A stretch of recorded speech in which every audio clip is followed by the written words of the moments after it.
One of the biggest ways we make ourselves miserable as humans is listening to our egos instead of surrendering and just letting things happen as they happen, and letting ourselves sometimes be hurt and have pain and be frustrated. And the reason we listen to our egos is because our egos tell us the lie that we can control things and then we cannot have pain and not have suffering. And if there's a chance that we can believe that, that sounds nice. And so we believe the ego, and really all the ego does is cause us more pain and suffering because it tells us all these things that we like and don't like and want and don't want.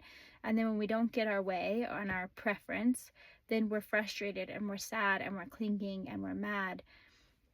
And so a big thing that you can work on as far as having time to come back to your body and relax and meditate and breathe is letting go of control, letting go of the idea that it's good and better for you to listen to your ego explain to you all the things you really like and the things you really don't like, and try to trick you into thinking that you can control all of that. And a big practice you can do is to close your eyes and calm yourself, be alone, and breathe in nice and deep. Tell yourself you're safe. Exhale nice and long and slowly through your mouth, through your pursed lips. Tell yourself you're safe. And take your attention to the first memory that comes to you when you were a child and you didn't feel safe. Whatever the memory is, just let that one stay. The younger, the better. So if you can get one around when you were like 5 or 6 or 4, see that little child being really scared or feeling mad or feeling like they didn't get their way, whatever the situation is that made you feel not safe.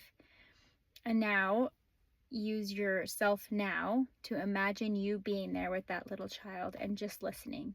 Let them tell you all the things that they wish they had in that moment to make them safe, what they want, why they're upset, and just listen and let them talk. That little child, let them talk as long as they want to. If you want, you can draw your eyes behind your eyelids over to your left side of your face and see if, as you're letting that little child talk, you can focus your attention on this side of your face, on your left side, and it might feel pressure or heavy, or maybe you're just feeling your heart, or the spot underneath your heart, your solar plexus, might feel like a lot of energy and nervous energy. And whatever that pressure or feeling is, just keep breathing and listening to that inner child and remembering you're not that child anymore. When that child is done, you say to that child from yourself now, I believe you. You matter to me. You're safe. And I love you. And you say those things to that child, and then imagine hugging that child, and then show that child, however the situation ended up playing out, that that child ended up being okay. Wherever they were hurt, you can imagine putting your hand on that child's heart, or if there was a body part that got hurt, and just really visualizing light going to that little child and saying, I'm with you, I'm not going to leave you, and you're okay. And as you do, breathe in, breathe out, and as much as you can, tell yourself now, I'm safe, I'm okay. So you're working both with the younger child and with the self now, who, in remembering this moment, very good chances are you will get a little bit of an emotion in yourself. And when you feel that emotion calm down, draw your attention behind your closed eyes to your right side of your face. And again, start to tell that child and show that child how every step of the way as that child grows up, that you're going to stay with them. So you can let another memory come to them, and you can watch that child go through that thing, and you can be there for them. You can see yourself as a teenager or a young adult, and see yourself be with that person that felt scared and in pain and like they weren't okay. You can stay with them, listen to them, and again, just say the same things. I believe you, you matter to me, I'm right here, I love you. And as you're doing the healing process, take your attention, like I said, over to the right side of your brain, and just let your eyes focus over there. This is both good at helping you focus on the moment, and also it can help you kind of not just only be with the emotion, which can be really intense. And it's also our right side of our brain, which is kind of you can think of it as more your higher way of thinking, and your left side of brain, which could be more your past self. So when the child is talking to you, you're more looking over at the left side. You're listening to the pain in the past. And when you're moving into your higher self, your self that knows that you got through it, that you're okay, you're moving more to your right side. This is a simple way of working with that inner child in the past. And if it is too complicated, if it feels way too emotional, then you maybe want to do it with a professional. And you'll know that by how anxious you feel and how traumatic the memory was.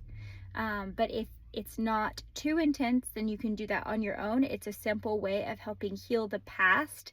And when you can reframe the past and remind that younger version of yourself that you survived, that you're okay, show that younger version of yourself that how strong you are, it can start to switch so that when you're in the present moment and you get feeling not safe and like you're not in control of your life and like you're scared and all that ego is telling you this is what you like, this is what you don't like, you can remember this isn't actually real. All of these preferences and these stories, and you can start to calm that inner child that oftentimes is what's really, really scared in you, because you remember you've already done it. You've already known how to heal that. And sometimes it might not be your inner child. It might be actually you. If you're in a really hard situation, then it actually might be yourself right now that is really, really scared. But then you can at least be starting to hold only your emotion in that moment instead of all the triggers building up that you've held in your heart or in your body or in your mind from all of the past. So it's kind of just a way of peeling off layers of the pain so that we can come back to the present moment and deal with what's more real right in front of you. Or you can sometimes see that you get triggered very easily around things that actually are not hurting you. And that's the piece that you can get to, which is more about control, which is like, I just really want total control over my life so that I feel safe all the time and nobody is triggering me. And a lot of adults have that. And it's just not realistic. And the better you get at saying, I release control, I let things happen to me and in my life, and I can maybe see that I'm separate from them, that I am not them, that I'm okay, that I'm safe, even as I'm going through them. That's where really you kind of start to change your nervous system, the part of you that is vibrating at a lower, like, I'm scared, I'm scared, I'm scared.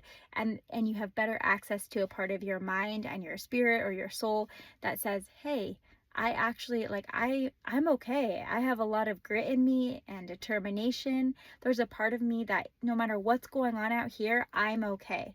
And that nasal breathing is really related to that. So as much as you can when you're doing these healing things, if you can stay in that nasal breathing, breathing in, knowing you're breathing in, breathing out, knowing you're breathing out. And that's where you start to really see some shifts happening about your nervous system, your overall way of thinking and believing in yourself, what you can or can't handle. And it's not dependent on your outside life and you having control over everything and everyone. It's only dependent on you realizing there's something bigger in you that is apart from whatever is happening that you can lean on that tells you you're okay.